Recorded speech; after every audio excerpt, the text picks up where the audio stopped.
જય સ્વામિનારાયણ. આજના દર્શન. જય ગજાનંદ ગણપતિ મહારાજ. જય કષ્ટભંજન દેવ. Good morning. જય સ્વામિનારાયણ, જય શ્રી રામ, જય શ્રી કૃષ્ણ, જય માતાજી. ઓમ નમઃ શિવાય. સત્યમેવ જયતા. સિદ્ધેશ્વર મહાદેવની જય. જય સ્વામિનારાયણ. અંધારું થશે તો પડછાયો પણ સાથ છોડી દેશે. આ મતલબની દુનિયા છે.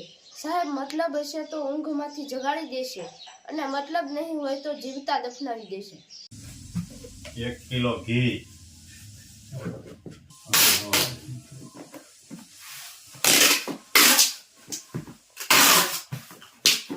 500 ગ્રામ લાકાડો હળદર, પૂરી હવે નવી આવશે. 1 કિલો લાકાડો હળદર, 1 કિલો કચરિયું, 1.5 કિલો ઘઉંના પાપડ,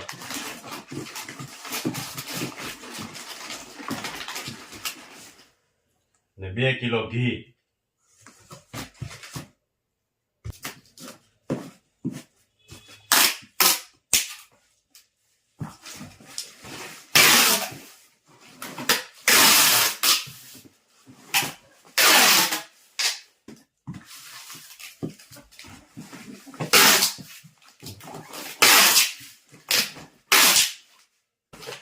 બે કિલો પાપડ ઘઉંના,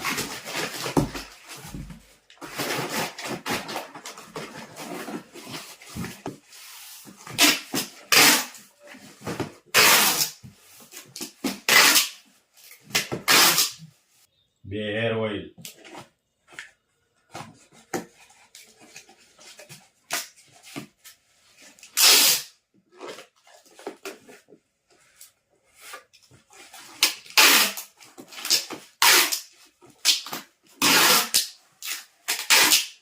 જય સ્વામિનારાયણ.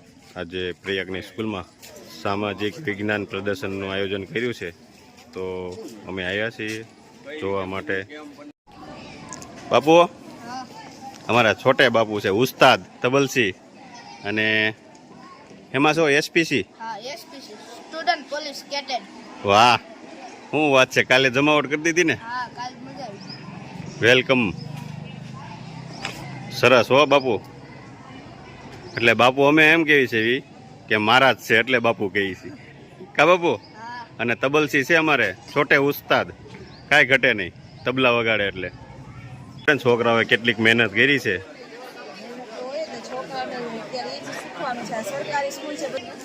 સરકારી સ્કૂલમાં જે લોકો આ બધું પ્રવૃત્તિ કરાવે. હા,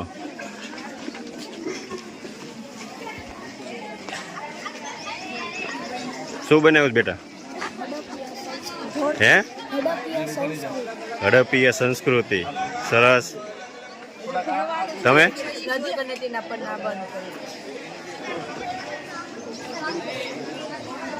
તારે હુકમનું. સરસ. તમે શું બનાવ્યું બેટા? મહાજન. તે સુવર્ણ મંદિર. વાહ, સરસ. તમે?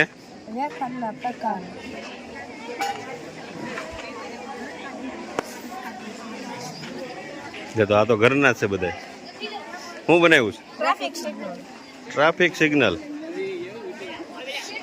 સરસ. આજે સામાજિક વિજ્ઞાન મેળો છે, તેમાં અમે ભારતના નકશા બનાવ્યો છે.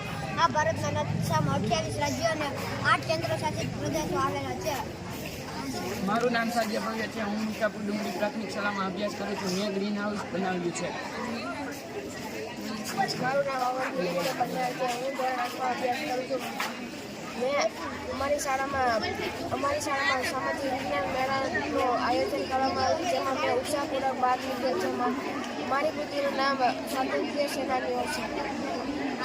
મારું નામ રાઠોડ કૃષ્ણા છે. મેં માનવ સંસાર બનાવ્યું છે. સરસ. મારું નામ ભાગમણી હુસેન છે. મેં રાષ્ટ્રીય પ્રતીકો બનાવ્યા છે. સરસ. પ્રદૂષણ મુક્ત ભારત. સરસ. તમે શું બનાવ્યું છે? નમસ્તે, મારું નામ માલવ્યાજી છે. હું ધોરણ 7 માં અભ્યાસ કરું છું. લાલ કિલ્લો બનાવું છું. લાલ કિલ્લો લાલ અને રેતા ગુજરાતી ભાષામાં હોવાથી તેને લાલ કિલ્લો કહેવામાં આવે છે. લાલ કિલ્લો મુઘલ બાદશાહ શાહજહાં બંધાવ્યો. સરસ. તમે શું બનાવ્યું? નમસ્તે, મારું નામ છે બાવળે. આજ તમારા સામે સૂર્યગ્રહણ છે. સૂર્યગ્રહણ દર અમાસના દિવસે થાય છે, પરંતુ દર અમાસે દેખાતું નથી. પૃથ્વીની વધુ નજીક ચંદ્ર છે. પૃથ્વીની આસપાસ ચંદ્ર ફરે છે. જ્યારે તે ફરતી વખતે સૂર્ય અને પૃથ્વીની વચ્ચે આવી જાય છે. તેને આપણે સૂર્યગ્રહણ કહીએ છીએ. નમસ્તે, મારી કૃતિનું નામ જમીનના પ્રકાર છે. જમીનના પ્રકાર. મારું નામ છોટાણીયા છે. મેં મૂળભૂત હકો બનાવ્યા છે. નમસ્તે, મારી કૃતિનું નામ ચેકડેમ. Check dam. નમસ્તે, મારા પ્રોજેક્ટનું નામ વન્ય જીવન સંસાધન છે. વાહ. નમસ્તે, મારા પ્રોજેક્ટનું નામ છે બસ ગેમ. બસ કેમ? અને આમાં આમાં અડે ને એટલે હા. લાઈટ થઈ જાય. વાહ. આમાં આપણે અડાવીને આમ પાર કરવાનું પછી. ગુજરાત પ્રાથમિક શાળા છે. મારા પ્રોજેક્ટનું નામ ગ્લોબલ વોર્મિંગ છે. જ્યારે પૃથ્વી પર પ્રદૂષણ વધી જાય ત્યારે ગ્લોબલ વોર્મિંગ થાય છે. ગ્લોબલ વોર્મિંગના કારણે ગરમી વધે છે. ગ્લોબલ વોર્મિંગના કારણે ઝાડવા સુકાઈ જાય છે. તમે જોઈ શકો છો કે ગ્લોબલ વોર્મિંગ થાય છે આવી પરિસ્થિતિ સર્જાય છે. આ છે ગ્રીનહરી. ગ્રીનહરીમાં ઓક્સિજન શુદ્ધ મળે છે અને આ ઝાડવા પણ હરાભરા રહે છે અને તેમાં શુદ્ધ ઓક્સિજન અને ખોરાક પણ સ્વચ્છ મળે છે. સરસ. નમસ્તે, મારું નામ મકવાણા છે. હું ધોરણ 8માં અભ્યાસ કરું છું. મારી કૃતિનું નામ મહાન મહિલાઓ છે, જેમાં રાણી લક્ષ્મીબાઈ, પીટી ઉષા, પ્રતિભા પાટીલ, સવિતાબેન ગાયકવાડ વગેરેનો સમાવેશ થાય છે. રાણી લક્ષ્મીબાઈ ઝાંસી રાજ્યના રાણી હતા. તે 1887ના સ્વાતંત્ર્ય સંગ્રામ ભારતીય સ્વાતંત્ર્ય સંગ્રામના નાયિકા હતા. તેઓનો જન્મ 1887 સ્વાતંત્ર્ય સંગ્રામ હતો. કિરણ બેદી એક ભારતીય પોલીસ સેવા IPSમાં જોડાયેલા પ્રથમ મહિલા છે. તેમણે 2007માં તે નિવૃત્તિ લીધી હતી. કયો? નમસ્તે, મારું નામ કુબાવા કાવ્યા છે. હું ધોરણ 8માં અભ્યાસ કરું છું. આ છે મારી કૃતિનું નામ છે મૌર્ય સામ્રાજ્ય. નમસ્કાર, મારી શાળાનું નામ મીઠાપુર. મારી કૃતિનું નામ છે વૈદિક સંસ્કૃત. પહેલાંના સમયમાં વિદ્યાર્થીઓ શિક્ષણ મેળવવા ગુરુના આશ્રમમાં જતા હતા. ગુરુ તેમને મૌખિક જ્ઞાન આપતા હતા. આપણી સંસ્કૃતિમાં કુલ 4 વેદો છે. પહેલું યજુર્વેદ, બીજું સામવેદ, ત્રીજું અથર્વવેદ અને ચોથું ઋગ્વેદનો સમાવેશ થાય છે. નમસ્તે, શ્રી મીઠાપુર ડુંગરી પ્રાથમિક શાળા આપનું હાર્દિક સ્વાગત કરે છે. મારી કૃતિનું નામ શિકારા હાઉસબોટ છે. જે શિકારા હાઉસબોટ ભારતમાં જોવા મળે છે. શિકારા હાઉસબોટ જમ્મુ કાશ્મીરમાં જોવા મળે છે. નમસ્તે, મારી કૃતિનું નામ છે ઇતિહાસના આકાશમાં ઘટનાઓનો વરસાદ.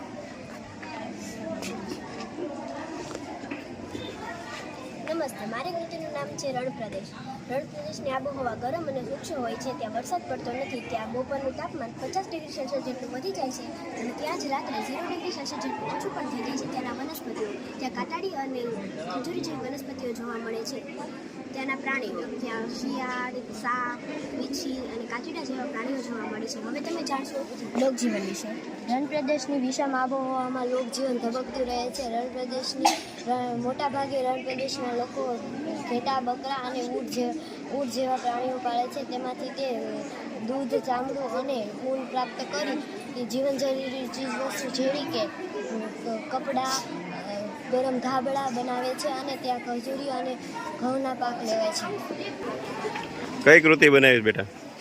નમસ્તે, મારું નામ વિશે જીશાન. મારું નામ ભૂષા મૌદન. અમારા કૃતિનું નામ તસુ સુનામી છે. તસુ સુનામી એટલે કે દરિયા કિનારે થોડી પણ સપાટ હલવાના કારણે સુનામી આવે છે. સુનામીના મોજા 6 થી 7 ફૂટ ઊંચા હોય છે. સુનામી આવ્યા પહેલાં આપણે સમાચાર અને સેફ્ટી કિટ સાથે રાખશું ને સુનામી આવતામાં આપણે સુનામી જોવાનો પ્રયત્ન ન કરીશું અને ઊંચાવાળી જગ્યાએ રહીશું. જો જૂના સિક્કાનું કલેક્શન કર્યું છે મસ્ત. નથી મળતા એટલે છોકરાઓ ભેગા કર્યા છે. અત્યારે જોવા મળે પાવલી 10, 5. 25 પૈસા છે, 50 પૈસા, 5 જોઈને. પૈસા છે, 10 પૈસા. સરસ. અત્યારે જોવાય ન મળે. હાલો. આદરણીય ગુરુજનો તથા મારા વાલા વિદ્યાર્થી મિત્રો, હું ધોરણ 7 વિદ્યાર્થી માલવ્ય ધર્મ તમારી વિશે મારા સાબરમતી આશ્રમ મારા પ્રોજેક્ટ વિશે હું કહેવા માંગુ છું. સાબરમતી નદીના કિનારે વર્ષ 1917માં સ્થપાયેલ ગાંધી આશ્રમ તે સમયે ભારતની સ્વતંત્રતાનું ચળચળ અને સામાજિક બદલાવનું કેન્દ્ર રહ્યું હતું. અમદાવાદમાં સ્થપાયેલું સાબરમતી આશ્રમની સ્થાપના 17 જૂને થઈ હતી. અંગ્રેજો સામેના સત્યાગ્રહની છાવણી તરીકે જાણીતા આ આશ્રમની સ્થાપના ઈસવીસન 1917માં થઈ.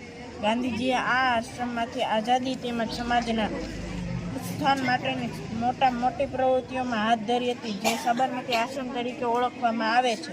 છેવટે તેઓ મીઠાના કાયદાનો ભંગ કરવા માટે 12 માર્ચ 1930ના રોજ દાંડી માર્ચ યાત્રા શરૂ કરી હતી. તેના પહેલાં તેઓ ઘણા વર્ષો આ આશ્રમમાં રહ્યા હતા અને દાંડી માર્ચ યાત્રામાં જતા પહેલાં તેમણે કહ્યું હતું કે જ્યાં સુધી તેઓ દેશની આઝાદી નહીં મળે ત્યાં સુધી તે આશ્રમમાં પાછા નહીં વળે. સત્યાગ્રહ આશ્રમની સ્થાપના 1915માં થઈ હતી. તે ગાંધીજીએ કરાવી હતી. ત્યારે તે અમદાવાદના કોરબાર નામની જગ્યાએ સ્થાપિત હતું. અત્યારે 1917માં તેઓએ સ્થળાંતર કરીને સાબરમતી આશ્રમને સાબરમતી નદીના કિનારે રાખ્યું હતું. તેથી તે આશ્રમનું નામ સાબરમતી આશ્રમ પાડવામાં આવ્યું હતું. ગાંધીજીને આ 3 ઉપદેશો. તેમણે કહ્યું હતું કે કદી ખોટું બોલાય નહીં, ખોટું સંભળાય નહીં અને ખોટું જોવાય નહીં. સરસ. આદરણીય ગુરુજનો તથા મારા વાલા વિદ્યાર્થી મિત્રો, હું ધોરણ 7 વિદ્યાર્થી શાક રુદ્ર તમારી સામે પાણીના સ્ત્રોતો વિશે થોડુંક કહેવા માગું છું. આપણા જીવનમાં પાણી, હવા અને ખોરાકની જરૂર પડે છે. હવા પછી પાણીની મુખ્ય જરૂરિયાત છે. પાણી આપણા ઘરકામમાં અને સાફ સફાઈમાં ઉપયોગી છે અને પાણી આપણે પીવામાં પણ ઉપયોગી છે અને વનસ્પતિ સૃષ્ટિમાં પણ અત્યંત જરૂરી છે. અને પાણી માટે આપણે વરસાદ પર આધાર રાખવો પડે છે અને જે વર્ષે વરસાદ ના પડે અથવા ઓછો પડે છે તે વર્ષે દુષ્કાળ પડે છે. અને પાણીનો સંગ્રહ કરવા માટે તેના અમુક સ્ત્રોતો છે, જેમ કે સરોવર, તળાવ, મહાસાગર, નદી, ડેમો વગેરે. અને તેમાં પાણી પૂરું પાડનાર સ્ત્રોત એક વરસાદ છે. અને એટલે કહેવાય છે કે જળ એ જીવન. કાઠિયાવાડી સંસ્કૃતિનું પ્રદર્શન છે વિજ્ઞાન મેળામાં. નમસ્તે, મારું નામ તરાલ કૃષ્ણા છે. અમે અમારી સ્કૂલમાં આજે આજરોજ સામાજિક મેળામાં લીધો છે. તેમાં આખી કાઠિયાવાડી સંસ્કૃતિ ઊભી કરી છે. પહેલાંના ટોટલિયા, ચાકડા, આ ઘંટલો, આ બધું અમે જો મસ્ત ઘંટલો છે. પેલા આવી રીતના દળતા અને બાજરાનો રોટલો બનાવે છે. વાહ, સરસ. મસ્ત કર્યું છે ડેકોરેશનમાં. જે કાઠિયાવાડી સંસ્કૃતિ જોવા નથી મળતી એવું. જોવા નથી મળતું ને કે એટલે ઘંટલો ઘણાને ગાગર ને આંડામાં નથી ખબર પડતી કે આંડો ને ગાગર કોને કહેવાય અત્યારની જનરેશન. અને આમ જો રોટલો ટીપે તો કેમ પણ અવાજ આવે, ઓરિજિનલ.